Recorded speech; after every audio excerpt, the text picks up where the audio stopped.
सध्या कोल्हापूर लोकसभेची निवडणूक जसजशी जवळ येते तसतशी रंजक होत चाललेली आहे, तशी ती तापतही चाललेली आहे।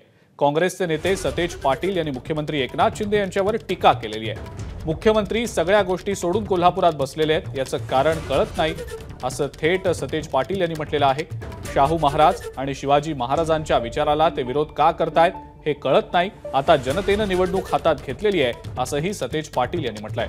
तसंच गांधी मैदानात होणारी ही सभा न भूतो न भविष्यती अशी असेल, जनतेचं ठरलेलं आहे। त्यामुळे नरेंद्र मोदी यांनी जरी सभा घेतली असली तरी त्याचा इथं फरक पडणार नाही असा विश्वास मालोजी राजेंनी व्यक्त केलेला आहे।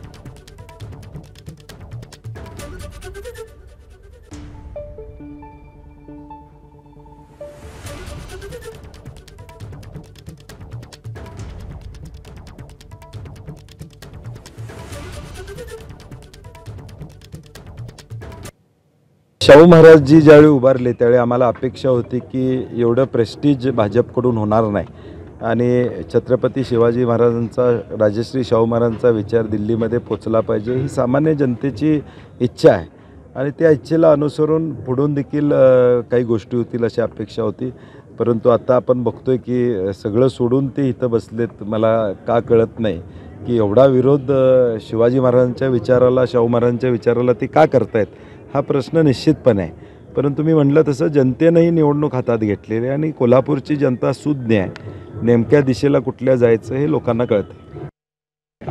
आता बघताय आपण, आम्ही आज सकाळपासून इथं सगळीकडं या सगळ्या नियोजनाची तयारी सगळी आढावा घेतलेला आहे। न भूतो न भविष्य अशी ही सभा होईल। अतिशय चांगल्या पद्धतीने सर्व यंत्रणा आणि सर्व व्यवस्था या ठिकाणी करण्याची हे प्रयत्न सुरू झालेले आहेत। खरं तर नरेंद्र मोदींची सभा झाली 2 दिवसापूर्वी कोल्हापूरमध्ये, काय त्या सभेचा फरक पडेल असं वाटतं? लोकांनी ठरवलेलं आहे, जनतेनंच आधी ठरवलेलं आहे। त्यामुळे कोणी आता नवीन सभेला आले ते देशाचे पंतप्रधान आहेत, त्यांचा आदर निश्चितपणे आहे। ते आले काय, आणखीन कोणी आलं काय, आता कोणाच्या हातात ही निवडणूक राहिलेली नाही, ही जनतेच्या हातात आता निवडणूक गेलेली आहे। एबीपी माझा, उघडा डोळे बघा नीट।